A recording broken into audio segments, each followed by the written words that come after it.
Assalamu alaikum and welcome to another special live episode on TMJ's Political Current podcast. Today we are with you with a special segment with political commentator Batool Subeiti, who is based in the London area, and today she's joining us to break down the latest on Israel's war on Iran. In today's round of attacks, Israel has targeted and attacked in the latest the studio of Iran's state television channel just a while ago, and this was while a reporter was on air. This was a live broadcast. The video went viral as the broadcaster was presenting and the attack happened. And the international community essentially has been witnessing Israel commit yet another illegal act of terror, which is targeting journalists, something that they have done in Gaza as well. And we have seen extensively Israel's war on Gaza has killed about 232 journalists so far. And the entity continues its violation of international laws now in Iran as well. There's a lot to unpack there. The latest statement that we have from Iran's president, Pezeshkian, he says Iran did not start this war, but it will respond in proportion to the level of the attack, which is what we're seeing so far with several rounds of attacks happening on both sides. Batool is going to help me break down a lot of what we're seeing at a time period when many are not only worried for their families, but also anticipating what to expect coming in the coming days and possibly weeks. Thank you so much, Batool, for joining me. And I hope to have a great conversation with you. Can you help us break down some of the latest of what we're seeing come out from Israel and Iran right now? What is the latest? Yes, absolutely. In terms of the Iranian barrages and missiles on the Israeli occupation entity, maybe I can start with that. Early this morning was the most unprecedented hits. You had around 100 ballistic missiles that are targeting really strategic areas. So, for example, you had strikes on power grid facilities. So you had widespread blackouts within the entity. You had the Naqab area, the Negev. You had the Nevatim Air Base was struck, and other installations where there's like severe censorship. That's where the Dimona nuclear facility is also placed. You also had an Israeli army camp that's targeted in the Galilee. Haifa's power station was also struck by a hypersonic missile. So Iran is gradually uncovering and revealing the extent of its capabilities. For every 20 old missiles, it uses one of its kind of high-tech precision missiles. And you had the Haifa refinery that was also struck. So really, really sensitive and strategic areas within Israel are being struck on unprecedented levels. I don't think the Israeli occupation entity anticipated that Iran will go full force, especially if one considers the way that Iran responded to the Operation True Promises 1 and 2. They were powerful, but they were more limited in their scope. You mentioned the statement of Pezeshkian in terms of responding to the Israeli attacks. When we hear statements from the IRGC, they say that Israel started this war, but they won't be the ones to end it, and that this war will continue until the end, so to speak. So the expectation is that Israel will come running and begging for a ceasefire at the end of this war, because the hits are really unprecedented, and ultimately this war is existential for Israel. I would class it as like Israel's last hope of survival. These are like the hits of an entity that's drowning and wants to save itself. Israel's not hitting within a strategy of building its existence. It's almost like fighting at a pace of life and death. And Iran knows and realizes that it needs to match that pace, because Israel's ultimate goal is regime change. So it's going to hit as hard as it possibly can on Iran to get the people on their knees, in hopes that the people themselves will rally against the government and help them in achieving that goal and that objective. But the opposite is proving to be true. Right, and you mentioned ceasefire just now. Do you think that we will be expecting a ceasefire coming soon, or how long do you anticipate that these, back and forths are going to continue? I think all of it depends on the extent to which Iran continues with its decisive hits. I think the harder Iran hits, the less likely this is to prolong and certainly not expand. Because Israel is not built to sustain such attacks. We're already hearing Israeli journalists come out and say, basically telling Katz to shut his mouth, basically. And they're saying that you're just completely chit-chatterbockering when you're saying that, Tehran needs to pay a heavy price when we're the ones that are paying a heavy price, when we have Israeli settlers that are under the rubble, literally. Like the scenes that we saw in Gaza, we're now seeing within the occupation entity. You're seeing even bomb shelters being also targeted, or within the collateral damage. These are the places where the settlers go when they fear and when they want to be safe. So the very concept of Israel as a safe haven is ultimately being existentially challenged. Um, this was a very reckless and suicidal move by Netanyahu. It's almost hard to believe how you could either be so stupid or to commit suicide. And I think if they did anticipate such a response from Iran, as we've seen, and Iran's ability to be very precise with its hits, B, the level of destruction that it's incurring. Iran has shown that it's got very strong precision. It can overcome layers of air defense, Iron Dome, David Sling, THAAD system. And also Iran, as I've mentioned, is willing to go to the end. So I think if Israel anticipated Iran would be that strong, they wouldn't have entered, but their comprehension of Iran's strategic patience and its limited strikes in Operation True Promise 1-2 might have given them an impression that Iran would have restrained more. And of course, they thought that by applying the same modus operandi that they did in Lebanon, by targeting key members within the frontline commanders, that would kind of paralyze the state, and then they can go in full force and target as and how they please. They thought they'd get essentially a limited response from Iran, and they assumed that first hit would paralyze it, but they failed in that. But I think also this is sending a very important signal to the United States of America, because America right now is in a position where it is watching how things unfold. It is almost using Israel in this situation as a collateral to see the extent, is basically testing the waters. If Iran's reaction is decisive, then this hit will severely weaken Israel and could change the whole political landscape. In that case, the American support for Israel will shrink. But if Iran's response is weak, this gives the indication that the whole resistance axis is weak. Israel would emerge stronger. And in that situation, you could even anticipate the United States of America getting involved if they felt like Iran was weak in their response. So over here, you have Israel being used as collateral, which is an indication also of American shrinking support for the Israeli occupation entity. And I think we can rationalize America getting involved if it thought that its bases in the region and its real core interests in the region wouldn't be attacked. But as long as it thinks that that might happen, and Iran has demonstrated that it's willing to go all of the way, then put simply, the harder Iran hits, the more likely this confrontation will come to an end.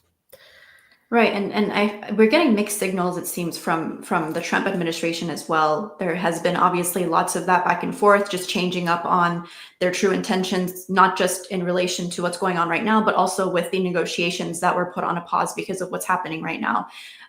We've seen them, kind of shift their positions on Iran's nuclear enrichment and, how much they want to, allow versus not allow. And we've seen that as well with, once Israel struck, just the rhetoric that we're seeing come from Trump is very, I would say, it doesn't match, what we're expecting to see from a president that would not want his country to get involved because of the threat that it could pose to their own military bases in the region. What do you make of America's indecisiveness right now? They're kind of pushing back, not wanting to get involved, kind of taking, like you said, that position of just watching everything unfold to see how serious the situation is going to get. But do you think if it does get serious enough and Israel's essentially existence gets to that, point where they might actually completely be facing annihilation, America will probably get involved?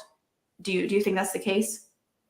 Yeah, so America, as you've mentioned here, greenlighting the attack is because, as we mentioned, America wants to measure the response of Iran, and accordingly, they will decide the shape of the future regional confrontations.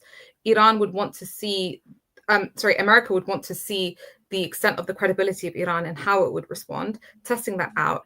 It's key to mention that Israel is the one that's bearing the brunt. America, unless it decided that if it was to involve itself directly, it would be if it decided that its military bases wouldn't be struck and wouldn't be set on fire.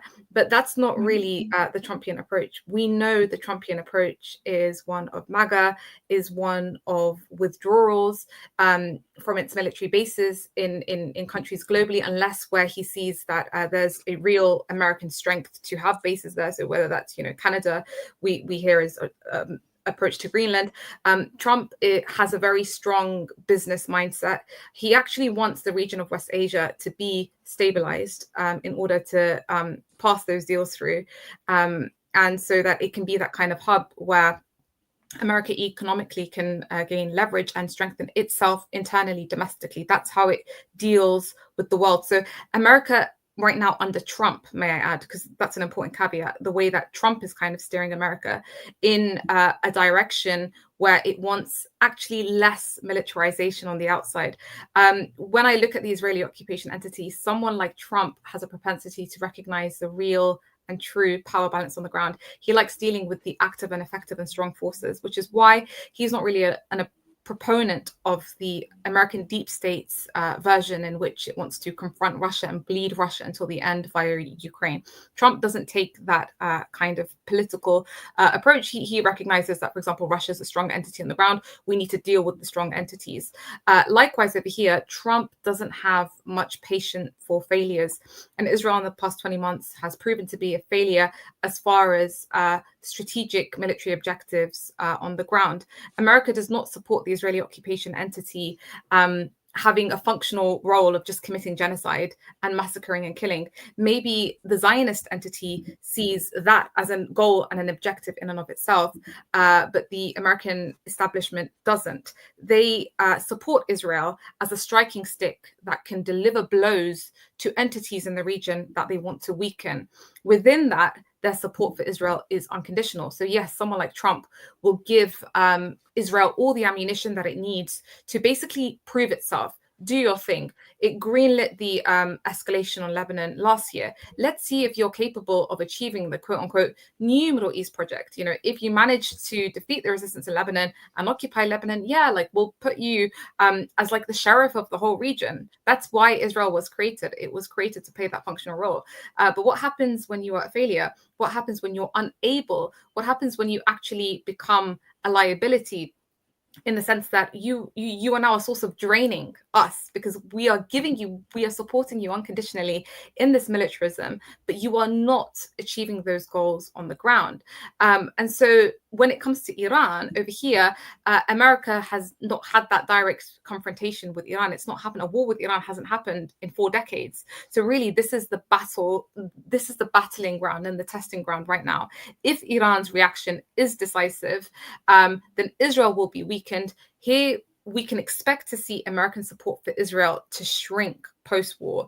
But then if Iran's response is weak, then that indicates to America that the whole resistance axis is weak. And then that's where you might expect America becoming more emboldened to get involved. But as far as America is concerned, if Iran is achieving precision strikes within the occupation entity in really strategic areas and it's leading to destruction, that's not something that, especially someone like Trump, that's not a state that he would want his own bases and his own assets in the region to be compromised. So right now, I mean, even if we look at some of the other kind of minor developments last week, like the American stance against the resolution for a Palestinian state, America vetoed that, or America standing against European sanctions on the likes of Ben-Gvir or Smotrich. These were a few days before we saw the Israeli attack on Iran on Friday. This is ultimately America standing with Israel till the very end. From America's perspective, if Iran's response proves ineffective, Israel will have the upper hand. But if Iran is swift and decisive, then America's response to Israel will be, this is the ultimate Trumpian response. We gave you everything and stood by you politically and militarily. So not just militarily, but also politically speaking, we vetoed the idea of a Palestinian state, yet you cannot fend for yourself. So I don't think Trump, to answer your question, wants to get directly involved in wars. That's his nightmare scenario. As far as he's concerned, he's watching how this plays out. But the more Iran paralyzes Israel, the more America will shrink its support for Israel post-war. Absolutely. And you mentioned obviously how America is assessing the way in which Iran is, handling the situation. And, you mentioned precision strikes. We know, for example, that Iran's ballistic missile program is the largest in the Middle East. And that is one of their greatest strengths. They are the second largest military in the Middle East itself, over 610,000 active military personnel, reserve army of 350,000, and they have a homegrown defense system, defense industry, basically, which has astronomically grown as a result of the sanctions because they now have to rely on their own kind of expertise. So, given all these capabilities and what we are seeing of Iran's response right now, the question is, do you think that these strikes that Iran is receiving from Israel will in any way succeed in dismantling and, if not, weakening their capabilities? Yes, absolutely. You've mentioned the strength of Iran's weaponry and defense. Israel also has superiority when it comes to air capabilities and also intelligence. That's where it reigns supreme. But if we consider the capabilities overall, so geographically speaking, Iran is made of 13 provinces. It's got an area of 1.5 million square kilometers. You can fit 60 1948 historic Palestine into Iran. Demographically speaking, it's a population of 90 million. Iran has a strong general influence over the region. Iran has a high tolerance and experience in difficulties, sanctions for the past 4 decades, but also war. Iran experienced an 8-year brutal war when they had no capabilities, may I add, and they were also besieged by the world. And Iran has the ability to manufacture, and this manufacturing and this development of the capabilities is a very rapid reality, and that continues also during the war. Iran's power overweighs that of the Israeli occupation entities. Yes, Israel might be able to hold aspects of the Iranian nuclear program, even big and important chunks, through these strikes, but it doesn't take away the human resources and the capabilities and the knowledge that exists, even despite the high-profile assassinations that we're seeing. For example, 6 nuclear scientists, and most of those occur through collaborators within Iran who collaborate with Mossad and plant bombs within the cars. But in the same way that the Islamic Republic has developed all its defenses, it is unable to, Israel's unable to finish these capabilities and deal a blow to them because the capabilities within Iran are not exported. Iran does not depend on the outside. There's no strings attached. Iran is self-sufficient. Iran has adapted to besiegement, and in the very worst conditions it has developed. So Iran will continue to develop. And especially with what we've seen with these very strong hits, it has a strong prestige now. It's almost like Iran has become the object of admiration globally. And after America sees the extent of these precise hits, they will fear for their own assets and their own bases. So, yeah, Iran is a very large country with ample resources, a country that's used to sanctions. So it's difficult to besiege. And throughout this war, Iran has been managing the use of its military capabilities in an effective way, and it's still manufacturing them.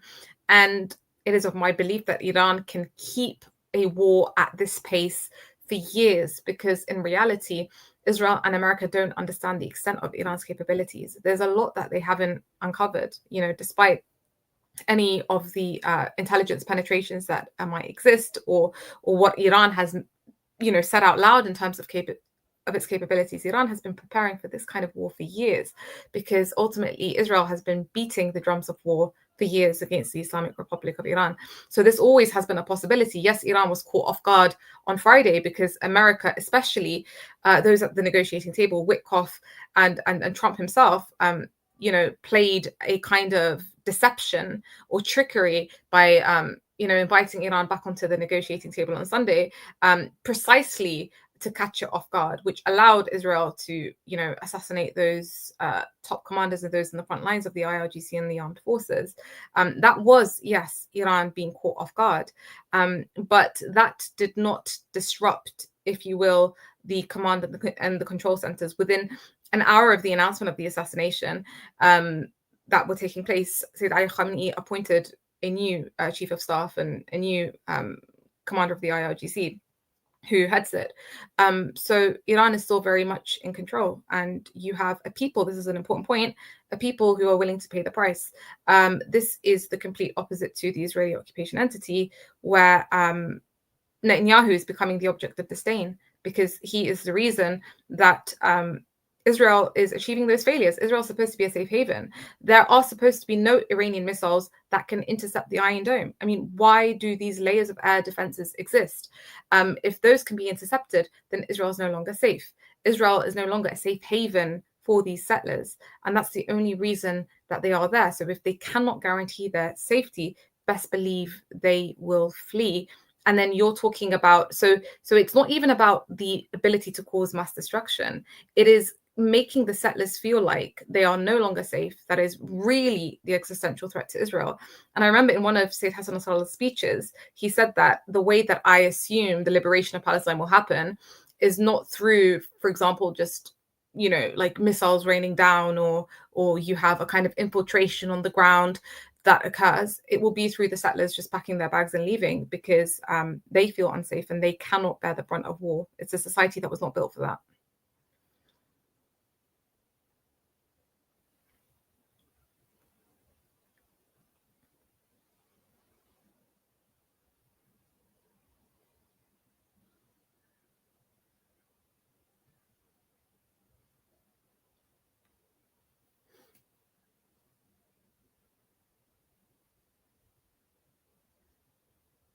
Sarah, are you there? I can't hear you.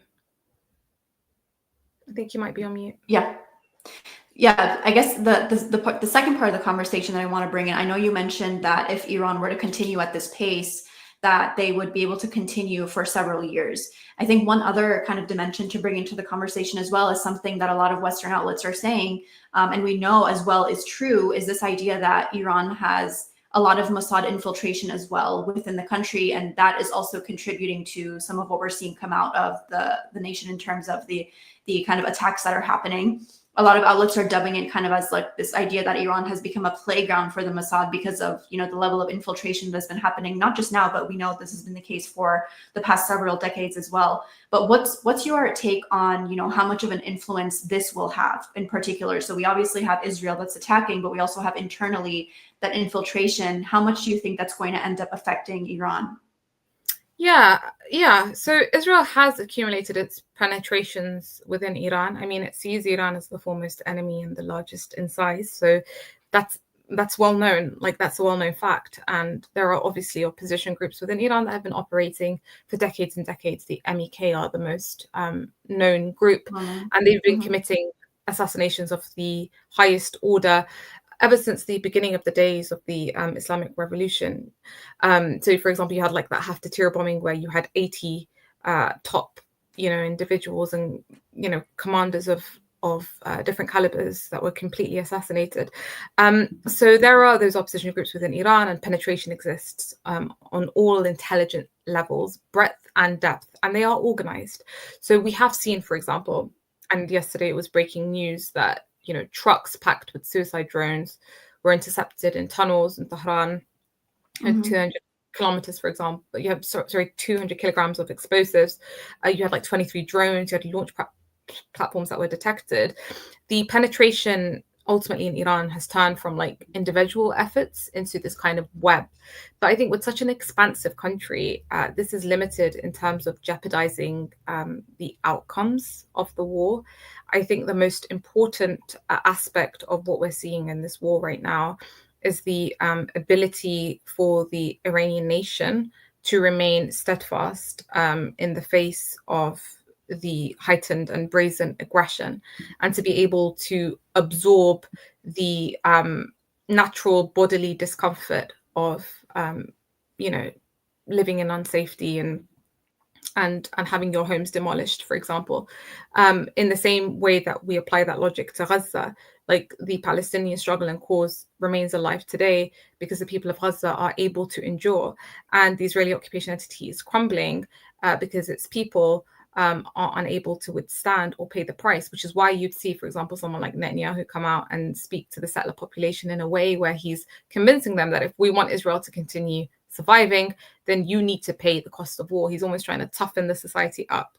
But I think the brazen and the screaming aggression that we're seeing in the Islamic Republic of Iran today is strengthening those nationalist strings. So you have the people of Iran that are even supporting the execution of these collaborators, which is happening.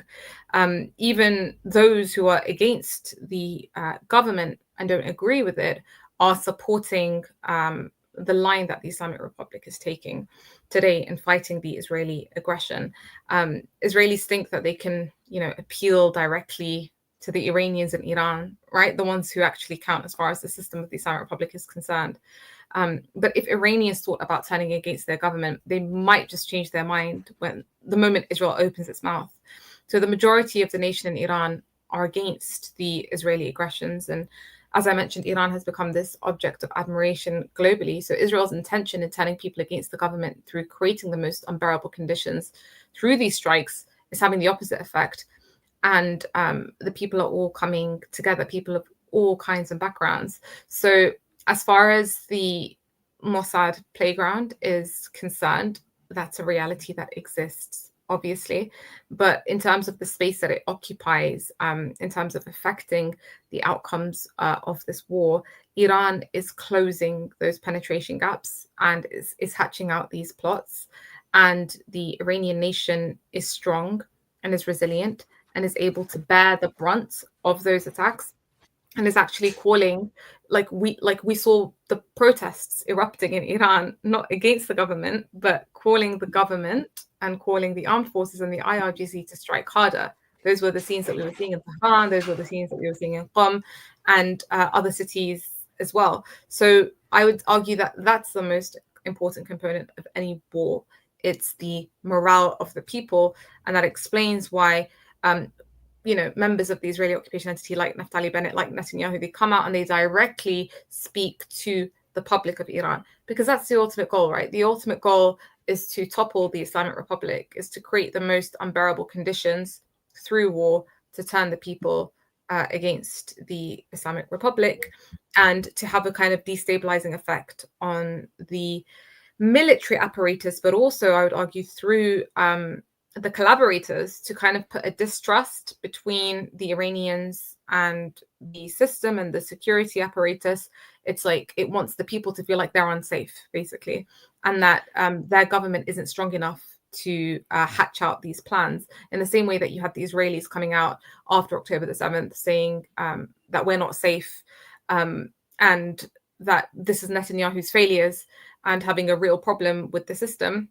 And we saw those mass protests that erupted against Netanyahu within the entity. They're trying to create a similar effect within Iran, but the Iranians are really smart people and they won't fall for it. Absolutely. And the irony of all this, as you mentioned, the Israeli officials appealing to the Iranian people, which is something they've done previously as well with the Mahsa Amini protests.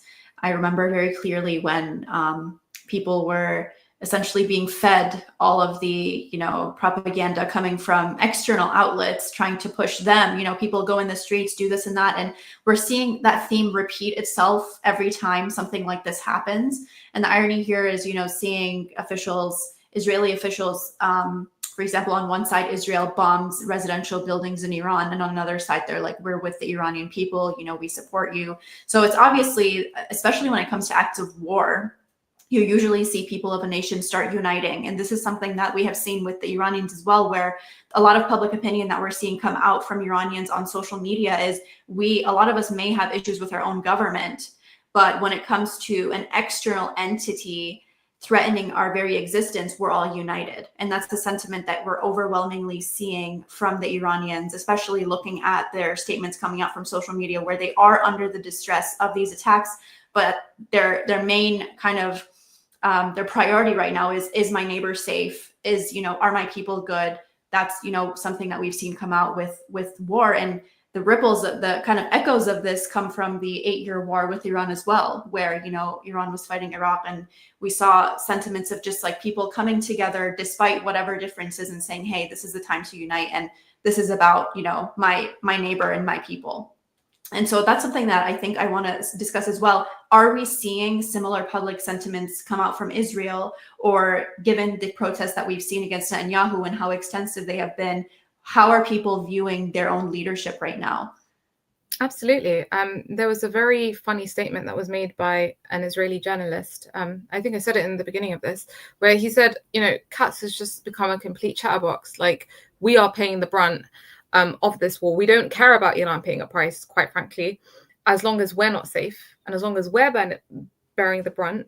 We do not care about this political agenda of making Iran pay a price. We just don't want missiles to rain on our head. And you as a state is supposed to protect us.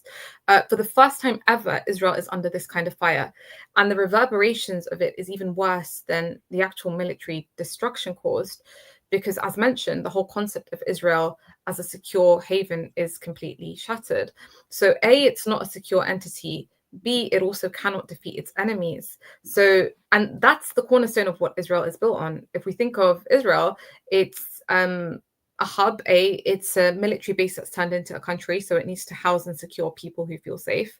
And they're coming ultimately to a land of milk and honey. And if it's not going to be like that, if they're not going to be able to feel safe in their beach parties, then they're going to want to leave. But also, it's a military base turned into a country that they've normalized and stabilized as far as the world is concerned, in terms of investments, in terms of technology, in terms of setting up its companies that import and export worldwide. Now you're talking about an entity where its Ben Gurion Airport was shut indefinitely. You had the Haifa port yesterday that was struck. I mean, Israel is in a state where ultimately it's becoming more besieged by the day, and it's lacking that sense of security, which means that the global confidence and trust in this entity is also diminishing. And that has an opposite effect on the people as well, when they feel the outside world is now no longer kind of trusting them. In terms of the mass populations hate them, obviously, because they're seeing what the Israeli occupation entity has committed in terms of a genocide, and they realize the reality of the settler colonial entity that cannot exist without a bunch of settlers. And also what this reflects in terms of America, who's Israel's guarantor, and Israel cannot breathe without the American oxygen. Ultimately, the failures of Israel, and this is all America cares about. America's like, you can kill as many people as you want, just achieve what you're supposed to achieve on the ground. But if all you're doing is killing, and the whole world is hating you, and you're breaking all of these international laws, and you've become a pariah entity, and you're a failure on the ground, and you cannot even capture 350 square kilometers of Gaza, this means that even all the substitutions that Israel and America, even America, has for Israel and its projected role regionally, all of that will fall once Israel proves that it cannot take on any of the resistance fronts, which is why it's almost bewildering, the stupidity of thinking that you can even have a shot with Iran. The way I see it is that this man, Netanyahu, ultimately Israel's become hostage to Netanyahu, and he's leading it towards its own demise. Because we're talking about the real Al-Aqsa flood beginning here. Israel has lost all its excuses for legitimacy on every level. Even as far as America is concerned, it's a failure. It's breaking every international law. It's hated by the world. And so the demise of Israel will even reach the point where it will become a need for the world itself. And ultimately, the regional power that prevails against all of these threats on the ground, it will prove itself. So Israel's failure in paralyzing Iran, and I believe Iran is much bigger than to be paralyzed by Israel. Iran, that is this beating heart of the resistance, this will lead to a kind of increasing of the influence and the power of the resistance, and consolidating Israel's failures that will become its core attributes. And if we remember, someone like Trump is a man that likes to deal with the facts and the realities on the ground. So I wouldn't even be surprised if post-war Trump would seriously want to negotiate with Iran and find a way moving forward, with Israel becoming increasingly sidelined, because Israel ultimately will become that burden, in the sense that if we look at the Islamic Republic of Iran, Israel will forever be that red line. Like, Iran can sit down on a negotiating table with the United States of America. It will never do that with Israel. Not directly, not indirectly, in any way. It's like, this occupation, we need to reverse the biggest shame of 1948. That's Iran's ultimate stance towards Israel, which is what makes someone like Netanyahu come out and says the biggest threat to Israel is, number one, Iran, number two, Iran, and number 3, Iran. Right, and I want to kind of add a few more, I guess, chess pieces to this conversation, and that is, we're talking about Israel and Iran, and obviously we know Israel, for example, has asked that the U.S. joins in its benefit. One question that also arises is Iran and the support it will have or not have in the region. For example, one devastating reality that we have seen is we have a lot of these Arab Gulf countries being very quiet, kind of, throwing a statement here and there, but we know in the background their allegiance lies with America and unfortunately Israel as well, given their dealings behind the scene as well as very openly now. So if it comes to it, which countries do you think would be in support of Iran, that would offer Iran that military support even? Because we're seeing a lot of hypocrisy coming from a lot of Arab nations that unfortunately are even, closing their airspaces to Iran, but completely open for Israel. Or, Syria is its own story, just like having Israel refueling on its land. So a lot of what we're seeing right now is just this massive hypocrisy and complicity in action coming out from a lot of these, Gulf states, Arab nations. There are a few that we know have been with Iran, especially when it comes to the stance on Palestine. Which countries do you think Iran could rely on potentially if this war extends to a point where other militaries as well have to get involved? Yeah, I don't think any nation, and it's important to mention nation because, of course, Iran supports paramilitaries on the ground. So when we talk about the resistance in other countries, they're not per se governments, although, of course, you have the Ansarullah, but they're not recognized in the international community, Right. whatever that means, as the default government of Yemen. So if we just put Yemen on the side and the question of the Ansarullah, because obviously they're default supporters, I don't think any nation will back Iran directly and openly, especially given that the mechanism of secondary sanctions exists against the Islamic Republic, which means by default, any country that wants to support Iran will be even more sanctioned. Of course, If we want to talk about friendly states, China is a friendly state, Russia is a friendly state. Both of them have come out. Very, very strong countries. We're talking about superpowers here, have come out and said Iran has ultimately the absolute right to self-defense, and that's the way that they put it. And Pakistan is also a country that can help, especially when it comes to, let's say, planes. If Iran needs any support in terms of, those conventional technologies. Of course, Iran's method of warfare is, I would say, more unconventional. It's more efficient. Iran's way of developing and producing has been focused more on defensive rather than offensive, historically speaking, because Iran has never been an initiator of war, but it's always been trying to deter. And this extends to the air, the land, the sea. China cares about Iran not losing its power and its strategic influence in the region against an enemy state that is common. So America is a common enemy state to both China and Iran. So China cares about Iran maintaining its strength, as does Russia, who has had strong relations with Iran for the past 15 years. So you can expect that those countries, in a more indirect fashion, will come to Iran's support, even militarily speaking. Iran was a country that supported Russia throughout its war in Ukraine by supplying cheap and very effective drones, which were important for that confrontation. Russia is a country that specializes in the more heavy weaponry, the conventional weaponry. So that's potentially where it can support Iran. But I think that would be something that would be less directly said out loud. As far as the Arab regimes are concerned, I mean, the Persian Gulf states completely a hostage to American commands. If you want to see the extent to which an Arab regime is hostage, you just look at how rich it is. The more rich it is, the more hostage it is. It's completely bound to America. And it feels that America is a source of protection for it.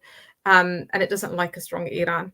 So those countries, we've seen the results of them in terms of the interception of the Iranian missiles and drones that were going through, completely allowing Israeli missiles to go through their airspace, and also housing, American military bases like Qatar, for example.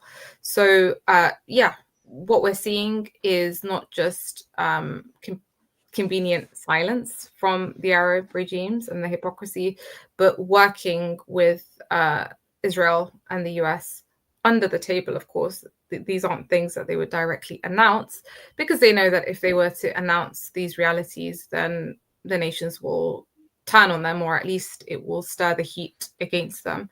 And they're trying to maintain their stability as far as they're concerned. Right. And to kind of close this conversation, one last question I have, and this is about, that last resort conversation that we know is also out there. One kind of theory, which we know could also very well become a reality, is the Samson option, which is essentially Israel's last resort deterrence strategy of like massive nuclear retaliation. And this report has not been verified, but it's something that has come out in social media, that are images reportedly leaked by Iran that claim to expose Israel's Samson Option nuclear target list. And on the report that they're claiming has been leaked, the cities that are mentioned there include Washington, D.C., New York City, LA, Colorado, as well as other, cities in Europe, including Brussels, Paris, Berlin, Moscow. Do you think the Samson option is a possibility? And what do you think would ever get it to a point where that could even be something that could happen? No, I don't quite frankly think the Samson option is a possibility. I think we need to understand the reality of the strength of the Israeli occupation entity that couldn't take over 350 square kilometers of Gaza. I mean, the fact that it's even coming into a confrontation with Iran is a literal suicide for the Israeli occupation entity. It might have experienced a euphoria on Friday morning, but that didn't last very long.